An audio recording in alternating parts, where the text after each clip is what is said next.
Well, as we know, UFC 296 is just around the corner. Stacked fight card from top to bottom. Main event, Leon Rocky Edwards defending the strap against Colby Chaos Covington. But opening up the main card is the brash Irishman, Conor McGregor 2.0. A guy that is making a lot of waves. Undefeated, 6-0 in the UFC, 3 knockouts, 3 decisions, and he's been kicked out of a gym. He kicked out of Leon Edwards' gym. That's according to Leon Edwards. That's the rumour doing the rounds. And today, Ian Garry has come out. He spoke about this. He's been doing some interviews and he's had to put out some facts. He's had to put out some fires and said, no, I was not kicked out of the gym. Let's have a little listen to Ian Garry himself. I was not thrown out of Leon Edwards' gym. I was politely asked not to return. It's kind of the same thing. No offence to Ian, I'm not being a dick, but being asked to leave, being asked to leave is the same thing as getting kicked out. It's the same thing. It's a polite way of saying it. In fact, even there, that comment, the real Askio, politely asked to not return, new way of saying kicked out. But anyway, let's listen to Ian. Because we are potentially on a collision path. And they are on a collision path, that's for sure. So there's 2 owners of the gym, Renegade, Tom and Ash, both of which I get along with, both of which said it was a privilege to work with me and that they really enjoy me being in the mats. Leon's head coach was the one who has an issue and was the one who asked me not to come back because he has his own fighters' interest at heart. He was the one who had an issue and he does not own the gym. I don't go... He does not own the gym, but he does train Leon Edwards. And yeah, look, listen, I said this before. Think about this. Ian Garry's phenomenal. He's massive as a welterweight. He's absolutely huge. 6'3", very strong guy, ridiculously fast striking. And he's closing the ranks, okay? He's coming for Leon's throne, so I get it. Up there because of Leon. I go up to Renegade because of Henry Clemson and Tom Breeze.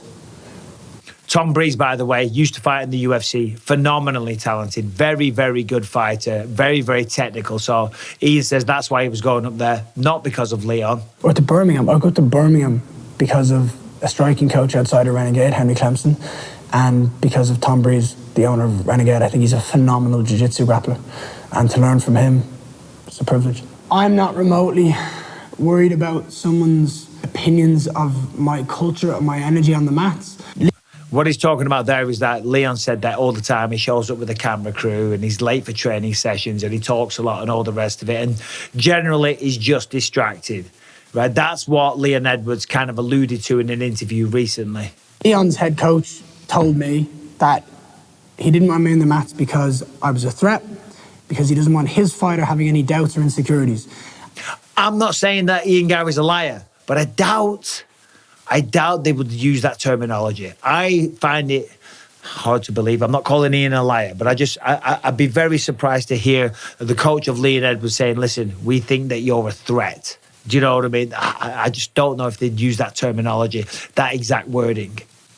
And I believe him, and I know that's true, because he won't let me train with my favourite striking coach in Birmingham, who has nothing to do with Renegade, has his own separate gym, but trains Leon, so they won't let me work with him as well. Because of the same point, doubts, insecurities, and threat. No. Okay, so there it is. Doubts, insecurities, and threats. There might be, there might not, but the reality of the situation is Leon Edwards is fighting Colby Covington, okay? So all of this can just be a distraction.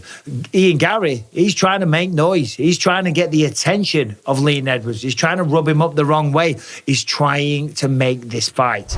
Recently, I partnered with a company called Legacy Precious Metals. Now, I know a lot of people are going through tough times right now, but if you are fortunate enough to where you have a few dollars left over every month to think about investing, then maybe investing in gold and silver through Legacy Precious Metals might be for you. Now, the stock market, if you follow that stuff, it's all over the place. In fact, it's plummeting right now. But precious metals, they've always held their value or even increased. So, of course, that's something that we're all interested in. Does it have to be a lot of money? It can just be a little bit because it all adds up over time. Now, if you click the link, there is a guide there. It'll tell you all about investing in gold and silver, or you can give them a call and they will answer all of your questions at 866-933-0317.